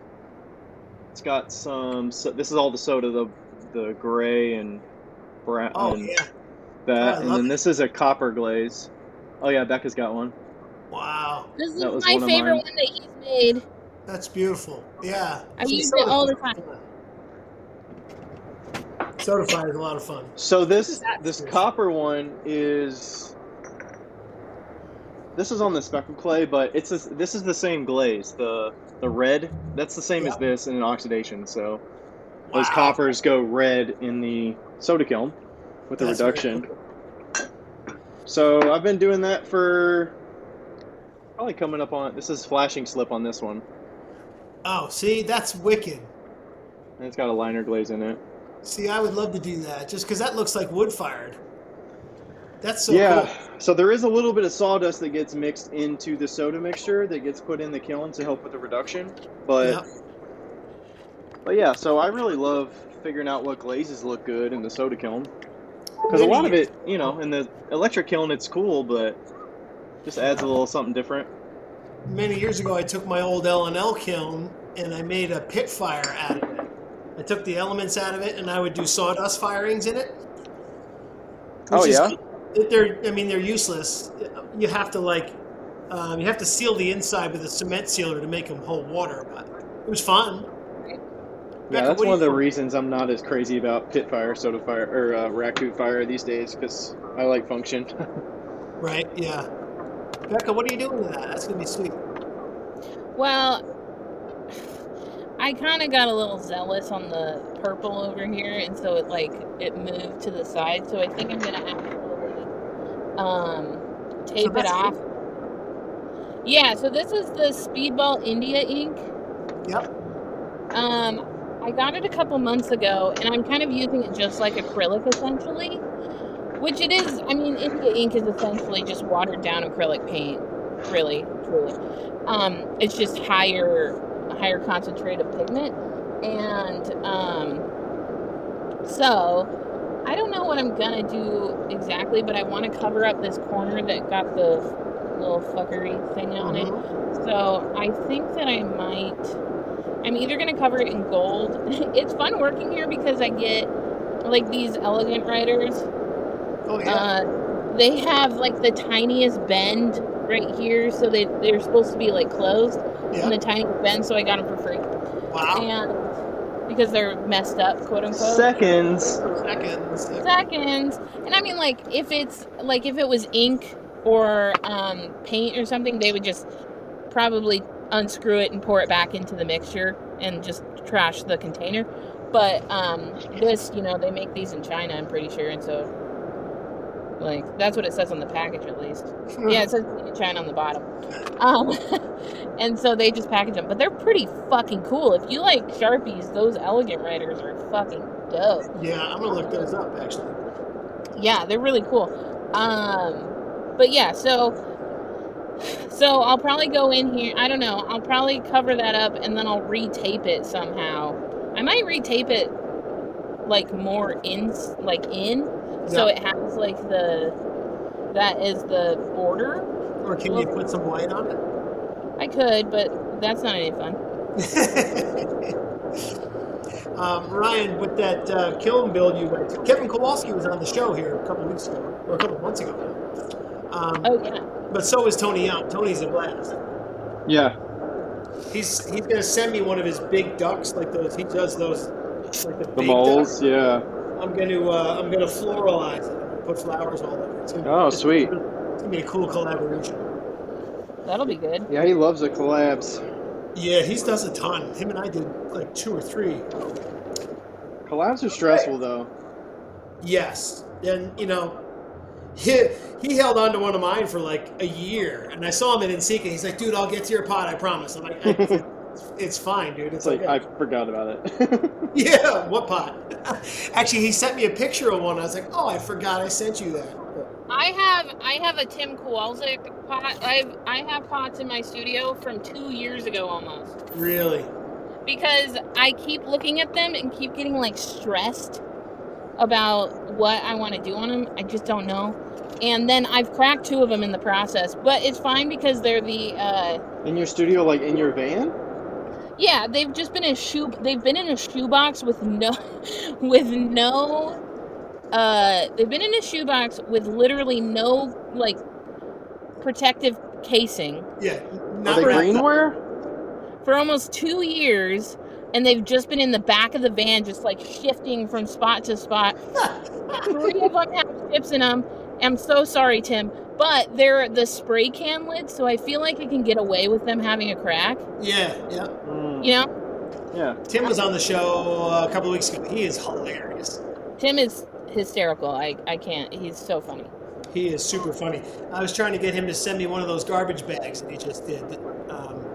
You know what I mean? It's like it's a drink bottle. Send me one of those. Yeah. I'll realize that. So that'd be a cool collab. That's cool. He was a lot of fun. But all right, I gotta go have dinner. My wife's gonna give me the eye from the other room. So Ryan, you do a ton of shows. I mean, I do about 20 shows a year. It's about half of my revenue from the pottery business side of it, so I love them.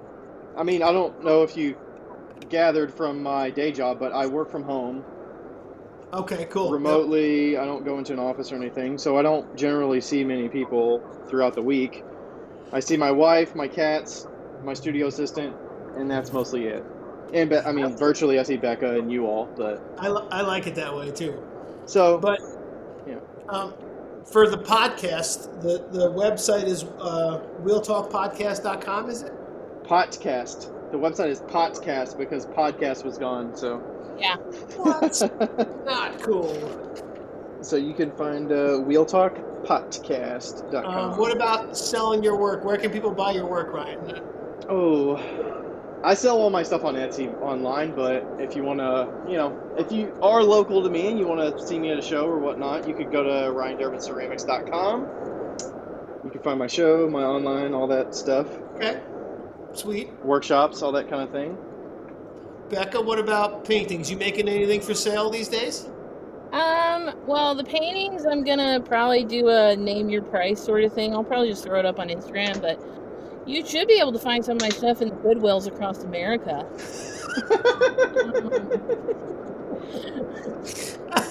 She's not lying. I think there has been some spottings of That's too pottery.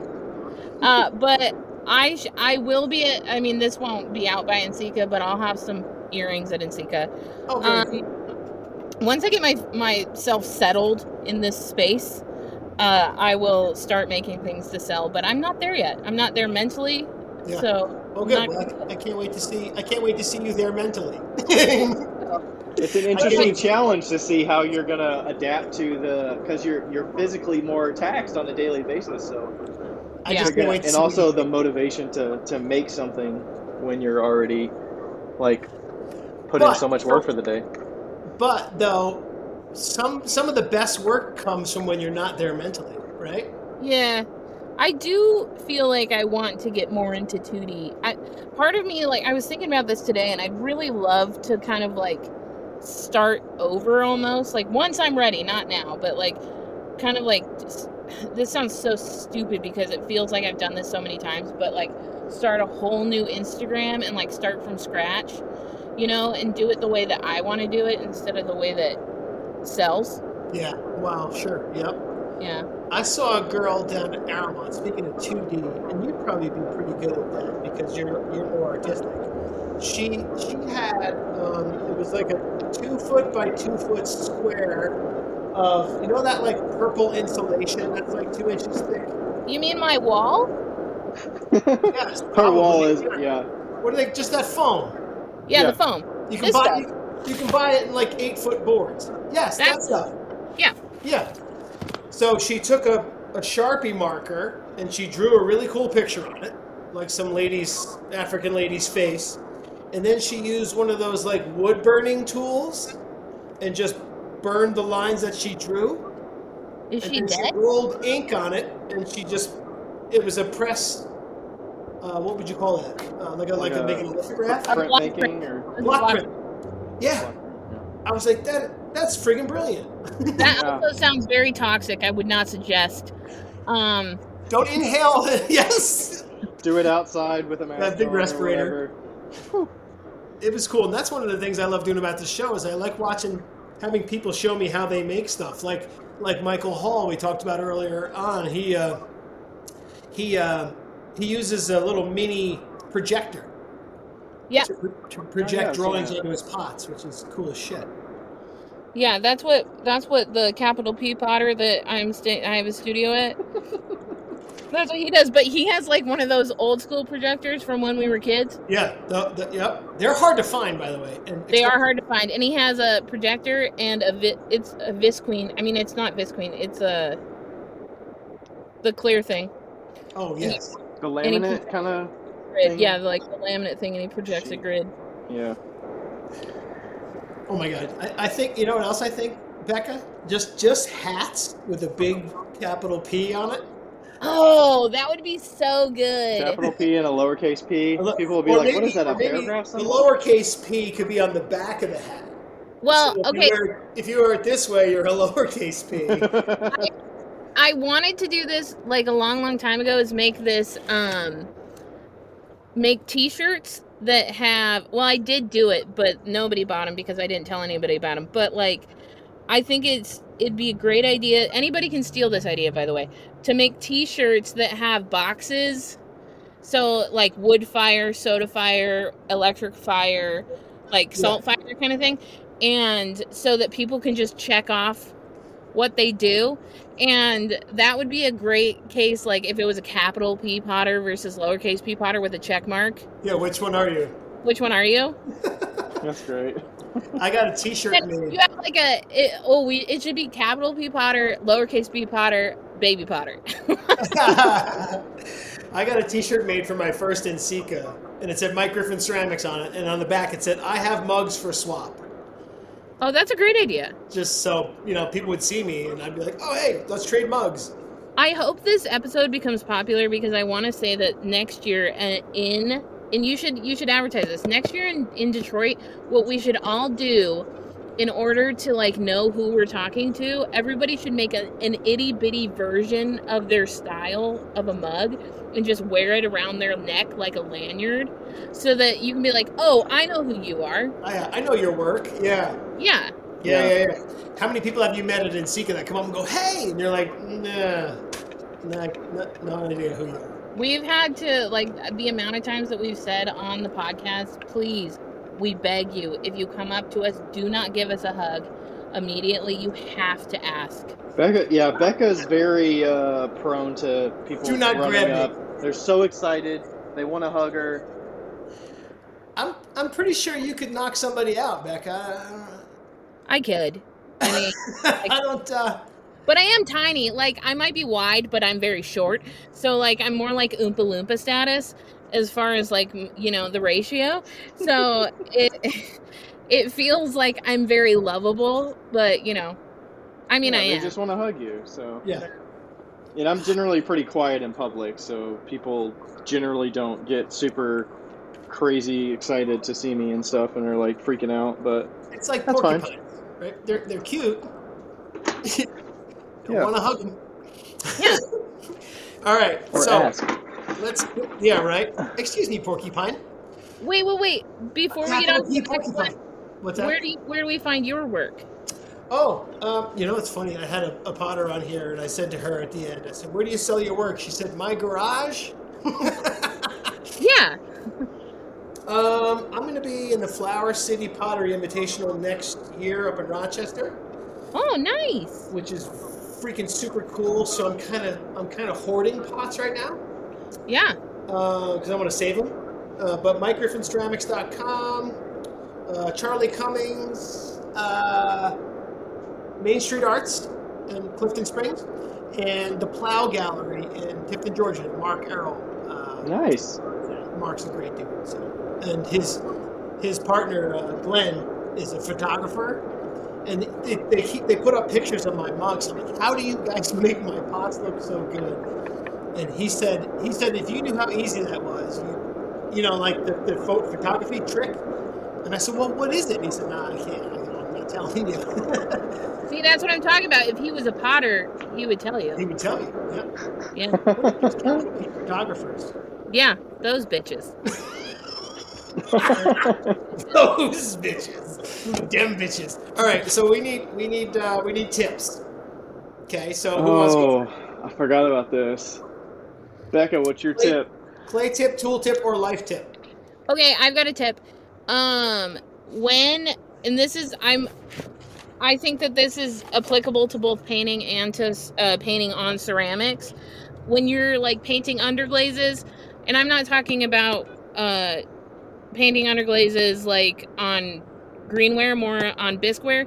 If you want to blend colors, it's easier to blend colors with multiple brushes instead of a single brush where you're cleaning and moving, especially because bisqueware dries and sucks up all that moisture.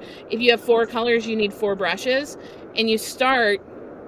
The best thing to do is to start with your lightest color, cover the entire section with that light color, and then go from there. Light to dark, and then dark back to light. I mean, that's huge right there, because I was just doing that.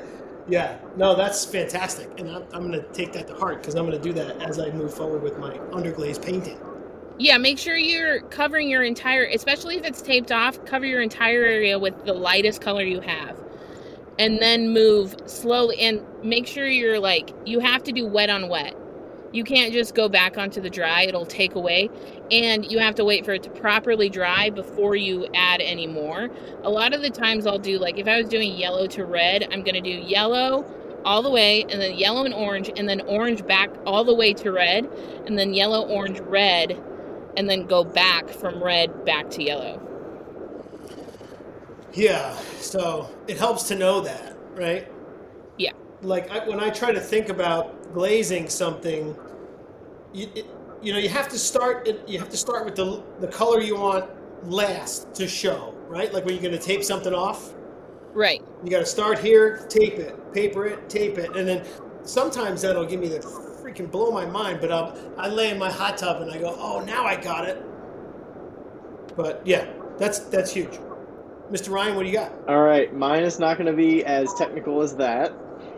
All right, I focus on production, so I try to make everything look pretty consistent. And I mean, simplest thing, just start with the same amount of clay, make the same thing for I make in 20 to 30 at a time. So if you want to get better, you got to make the same thing over and over and over and over. I mean, it gets monotonous, but yeah, I mean, especially if you got a lot of different colors and glazes and stuff. Like once I do one glaze, this is only enough for 4 different glazes. I've got 12 mugs here. Like, you got to make a shitload of pots. You get better 1% at a time. And it takes a lot of pots and a lot of years to build that skill. And, I mean, for me, I'm fine with doing the same thing for a long time. Like, months, years at a time. But, and it's also going to take just as long to be better at the business side of it and growing it little by little by little. Learning all the things little by little by little, because you can't just read one book to know everything. And you're not going to absorb all of it at one time, so, yeah. No, I love that. That seems to be kind of a theme on this show, too, is for the people that are just starting to make pots. It's like, hang in there, make shitty, big, heavy pots. You're gonna. I mean, everybody does, right? And your pots will get better, like you said, as you just do more and more and more and more and more. Yeah. Yeah. Just and then like hopefully you're selling you're selling them as you go. I mean, maybe wait a little bit to start selling your first pots, but I'm not going to tell anybody what that line is. But yeah, my mom has some of my first pots, and I'm like, oh god. Yeah. Do your parents have like shelves full of crappy pots you made 20 years ago? Well, my mom refused my first pots. Yeah, probably not 20 years old of pots, but yeah, she's got some old pots. Yeah. Yeah, Ryan's mom's got old pots. My mom has maybe one, but my mom's never. We don't have to talk about my mom. Some of those I love to have those pots when I go visit home and see them and use them. I'm like, this is so terrible, but I love it. Yeah. I tell my mom, I'm like, throw those away. She's like, I love them. I'm like, oh boy, but it is a good reminder of where you came from, right? This is my first pot. See, you're a natural. Is it really? Yeah. That is a capital P pot right there. That's a seashell pottery at its finest. There you go. So centered. Have you always had that with you, or did you get that from your parents' house? I don't know that I've seen that. No, I've always had it. Okay. What's your tip, Mike? I don't know how you guys get through any show. If I was hanging out with you, Becca, I would just laugh the entire time. I do laugh a lot. Oh my god, you gotta cut out the laugh track. What is my tip? Yeah. That's a good one. Has nobody asked you your tip? Nobody asked me anything. Those bitches. You know what I did get last year that I love for people that like drawing on pots is these fine line pens. Oh, yeah. Oh, yeah. Yeah. So what's really great about these is they're like squeeze bottles, right? But when you take the top off, there's a little, I don't know if you can see it, there's a little needle in the top, and that goes back inside so it doesn't clog. Ooh. That's so nice. They're huge for drawing, like, just drawing thin lines. It's a lot of fun. And it's not a bulbous shape. It's actually thin, like a marker kind of. So it's a little nice more to handheld. hold and squeeze. And, easy peasy. Did you get it on Amazon? I got them from Blick. Of course you did. Blick. Right. You're such a New Yorker buying on fucking Blick. Freaking New Yorkers. Freaking New Yorkers. All right, guys, you guys rock. Ryan, I'll send you the audio of this as soon as it's done uploading. Actually, send it to me. Send it to Becca. She's the one that does the editing, the little bit of editing that we have. gmail.com. Just send it to Wheel Talk. We'll get it. Wheel Talk's fine. Actually, yeah, We both share Wheel Talk, so. Okay, well, very cool. I will shoot that off to you guys as soon as I can, and thanks for being on my show. I look forward to seeing. Have fun at Insika. Yeah, it should be good. Tell everyone I said hello. We will. And I will see you guys at Insika next year. Hopefully you're at Detroit. We'll be there. A lot closer for me, for sure. I have no idea if I'll be there, but I'll try. I'm hoping. God willing. This is what they say. If the creek don't rise, as they say. I suspect you'll probably be there. I hope so. But all right, guys. Well, 1 week of vacation. I'm not gonna fucking use it on Insika. You don't think they would give you an allowance to be there if you're there for speedball stuff? That's true. I represent Speedball. Maybe we'll see. Tell Speedball to watch my show. Say, yeah, I got a new show for you. I will. That's where the connections happen at Insika. You gotta walk the floor and talk to people. Absolutely. The sponsors going. All right, I'm going to hit stop, and you guys hang with me for a minute. Thank you, guys. See you on the flip side. Thank you. Bye. Hey, everybody. Thanks for listening to another episode of Wheel Talk. This podcast is made possible through the contributions of all of our listeners who always ask us great questions, leave us reviews, and contact with us through social media. Thanks to all the fellow makers as well who take time to be interviewed and share about their lives and businesses. And thank you to Ashley from Boldover Ceramics and Lindy from Lindy Garner Ceramics for their assistance on the Wheel Talk Podcast Instagram. You are invaluable. Thank you to everybody.